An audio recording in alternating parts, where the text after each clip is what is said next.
Today, I'm going to be installing the bigger cup holder in the new Toyota Tacoma. This is for the 2024 and up. Reason being, I want more space. My Mountain Dew bottles don't even fit well in the existing, let alone bigger bottles, right? Plus, I've seen a lot of reports of those little push-in nubs inside actually breaking. And of course, if you ever set a fragile cup in there, like styrofoam or whatever, it can actually, those little nubs, push a hole through and then you've got a mess. So, what we've got here, this I got from Cali Raised, and there is a discount code, 5% RobMotive, and I'll leave a link down below. You can get actually different colors and things now, I think, than what I've got. I chose the red surround on here, if you will. I think you can get fully colored ones now. But anyway, as far as what you need for this, a few tools. Pliers, maybe optional, we'll see. A Phillips screwdriver, a flathead screwdriver, an 8mm, a 10mm, and a 12mm, we'll get to why for the 12 in a minute, socket, a ratchet, potentially, and then some sort of an extension. Now, the reason for the 12, there is a wire or two harness inside the center console that we're going to pull that you have to disconnect. So for me, anytime I mess with anything electrical, I disconnect the negative terminal on the battery just so I don't have any problems. And of course, the Mountain Dew, that's optional. So let's go ahead, I'll disconnect that negative terminal, we'll jump in the truck and get this install going.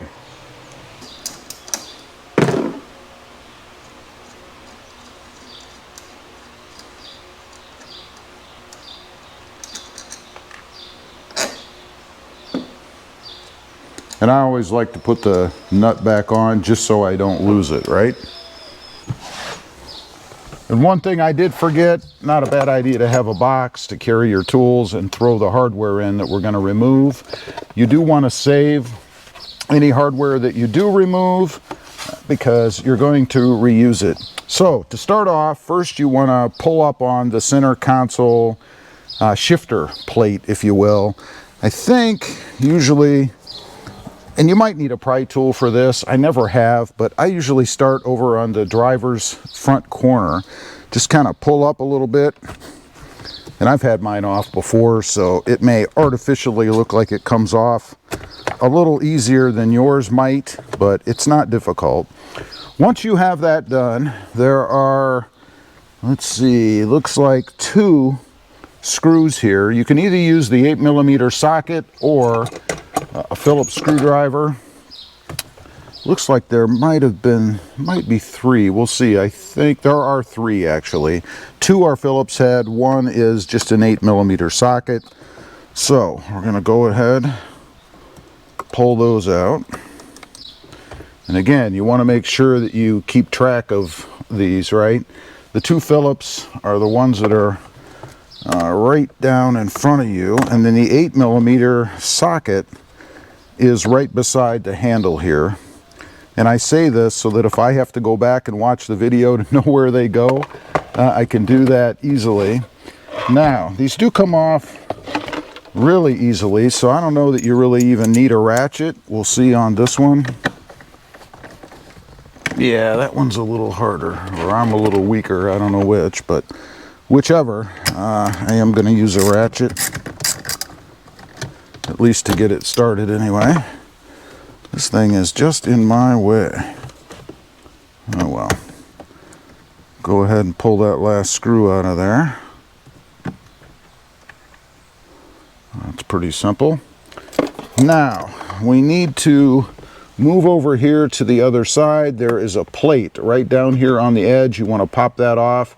I would recommend a pry tool for that. And then there's 2, I believe, screws underneath. Right here is this plate I was talking about. A little pry tool, I think, is a must. Some people would probably use a screwdriver, and I can certainly see why. I may have to get a different kind of pry tool, we'll see. Maybe not. Nah, kind of just pries out. And it has a holder on the bottom there, so it's just going to sit here in the meantime. And then we've got 2 10mm screws. These, I think, are going to require a ratchet.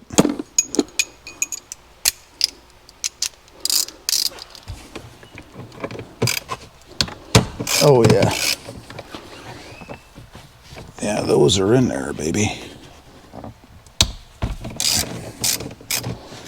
Those are quite tight. But nothing we can't overcome, right? So let's go ahead and pull those out. Okay. Now, once you have those out, we don't need the pry tools anymore.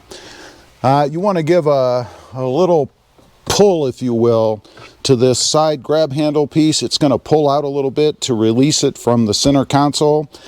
So let's give that a pull. Very easy. And one of these came off with it, which I don't like, but we'll set that aside. Alright, that should be enough. Now, there are 4 bolts underneath your carpet. We'll throw that over here. 4 bolts on the inside, 10mm down here. I don't know if you can see them, but they're there. They'll be apparent and obvious when you look. So we're going to go ahead and ratchet those out next.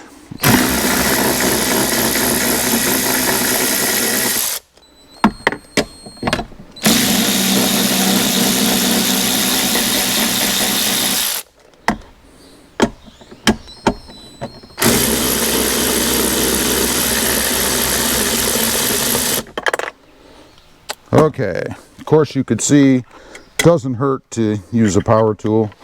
These are kind of long-ish, not really, but anyway, just helps to get them out, I guess. Throw those in the box. They'll be pretty easy to keep track of. And that's it. Now that should release, I hope, the center console, so we should be able to pick it up a little. Push this over to get it out of the way. There you go. And just pull it up. Now, this is where we have those little connectors that I was talking about. You want to remove these and take note as to the way they go. I don't know if they're interchangeable or not, but you can see the thinner multi-wired one, or green wired one, towards the passenger side. That's going to go back in on the passenger side. So let me go ahead and disconnect those. Okay, with the center console here on the workbench, you want to remove this white connector thingamajigger. And again, I'm going to mark it actually because I want it to go back in the same way. So I want this with the X I put on it to be on the top, and I'm even going to put, I think, a little piece of tape, just so I know, because it's going to get twisted around probably, where that needs to be married up to. So I'm going to put it right up here. The X and the blue tape, they need to fit on the same spot, right? Now, we're going to go ahead, and you have to kind of depress these 2 little tabs. A pair of needle nose pliers is what you need. Kind of push those in a little bit. And then just pull this thing right out like so. That's it. And the reason you have to do that is because this is attached to the old cup holder on a bracket right here. This is the new one. So it's going to go back in the same manner. And I really like the way this one is set up because it's pretty much just like, so far anyway, OEM. Now, we'll set this back. Don't forget to reconnect this thing, right? Very important. Now, there are 4 screws that hold this cup holder in, along with the tabs for the top bracket or top trim piece. We'll get to that in a minute. They are Phillips head. So I'm going to go ahead, and you'll see them. They're obvious. I'm going to go ahead and remove those. Pretty easy. And it helps if you have a magnetic screwdriver. There's a tip for you.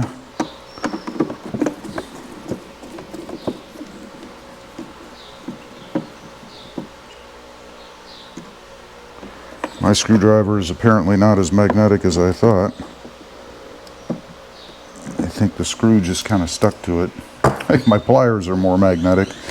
Anyway, I'll have to remagnetize my screwdriver. I can show you that in a video someday if anybody's interested. It's very simple. Matter of fact, it'll probably be a short because it's that simple. Alright, once you have those out, you've got, it looks like 1, 2, 3, 4, 5, 6, 7, 8 little tabs on this trim piece. And I'm talking about this piece right here, this kind of pewter trim piece. That sandwiches the console in between it and the cup holder to hold it in, or to hold that trim piece on, really. It should come off pretty easy, I think. Just push those forward, and a screwdriver might help you a little if you need it. So far, I haven't needed it, but when you get into these tighter spots, like right down in here, wouldn't hurt to have a Phillips head screwdriver. And yeah, I said Phillips head, I meant flat head. To push that out a little bit from the inside, just so you can pull this down a little. There, and it pops right off. I think I was pushing the wrong one. And that removes the bezel. If you wanted to paint this for some reason, this would be how you'd do it. But we have that off, and now we should be able to pull the cup holder itself right out of here, at least in theory. Yeah, like so. And that's it. That takes this center piece out. We're done with it. So I'll set this somewhere. Now, you want to grab the replacement piece, and you do have to remove the bezel on the top of this one. It's held in the same way. It has these little clips that you just kind of push forward to take off. You want to do it the same way, gently. I mean, I don't know if you could break them, but they are just plastic, so don't go crazy. A very gentle push is all it seems to need. And then it comes right off like so. Now, supposedly, this fits right back in the same way. So far, it looks like it does. Gonna have to give it a little push in the back. It has these little kind of locator nubs back here to overcome. So I think you kind of have to give it a little bit of a push. Yeah. Not much. Yeah, I think I'm kind of exaggerating how much you have to push. It's not much. Now, we want to go ahead and put the screws back in. This again, it'd be nice if this was magnetic. As long as they stick long enough, and that one didn't. I know my screwdriver's almost magnetic enough. Not quite. Alright, I'll go ahead and screw all these screws back in. And you don't want to go nuts tightening these down. I mean, you're only screwing into plastic and they weren't that tight to begin with. So you really are just kind of snugging these down. You're not really tightening them until you can't do it anymore, right? And that's it. Now, while we're upside down, I'm going to go ahead and place this electrical connector back in. Again, my X and my tape. Should just push right in there. Oh, and you probably heard it snap. That's it. Pretty simple. Let's go ahead, flip this back around. And now, we want to go ahead and remount the piece here. It does seem to be directional, so just make sure you get it set right before you put it back in. You want to hear the clicks, so you get a nice tight seal so it doesn't rattle around. And that's it. That's how it fits back in. So now, mounting this back inside the truck is the reverse of what we just did. So I'm going to go ahead and put it back in, and then we're going to take a look at what we've gained between the two cup holders and the sizes that they are. I think you can already tell that it's bigger. And again, now you don't have to worry about these stupid things. And you know, they're just plastic, and I've seen a lot of instances of these breaking. So, and people piercing styrofoam cups and leaking all over. This does come with a plastic, or rather a rubber liner inside. You can see it here. I'm not going to pull it out. but you could take it out if you want to clean it. So let me put it back together. Again, reverse of what we just did. And then we'll test it with a couple of different bottles and things between the two to see the difference. We've got it all put back together. Pretty simple to do, really. It fit back together seamlessly. A little tip for you though, once you get the center console put back in, go ahead and push this area back over so it connects before you try to put those bolts back in, because it's going to be too far away and they won't grab. Just a tip. Now, what did we gain? Well, I'll tell you, the old cup holder almost fits inside the new one. This is what it looks like in the truck. Here is, and I didn't have any water bottles, but this is a milk container thing, I think. You can see it fits right in there with plenty of room. And by the way, they do offer a center piece you can put there to kind of maybe stabilize things a little or separate the two if you want. I decided not to get it, but I might going down the road, we'll see. But you can see how easily that fits in there, right? Now, if we grab the OEM version, and it will fit in there with some effort. You can see, I mean, it doesn't fit in there easily, but you can kind of mash it in there if you want, and that's gonna, look how far out it pushes these little plastic things. That's probably why people break them. They exceed the capacity of the cup. And if this were styrofoam, no doubt. All right. Again, just as a representation, it does fit, but it does not fit like that. The only drawback I could see is that if you have a thinner bottle that's maybe really tall or something, and top heavy, it could fall over, I guess. But probably not. If you're getting a McDonald's large drink or one of those big gulp things or something, you're not going to have any issue. Anyway, that's the install. Not bad. If I wasn't filming, probably would take me no more than maybe half an hour. And yeah, I'm sweating. It's like 100 degrees out here. I did put the battery negative terminal back on for anybody wondering. You can see the gauge cluster lit up there. Pretty simple mod.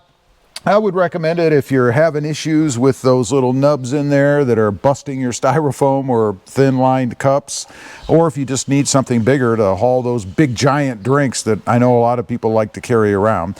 Again, you can pick them up at Cali Rays. There's a link below. There is a 5% discount, code RobMotive. Thanks for watching. Bye.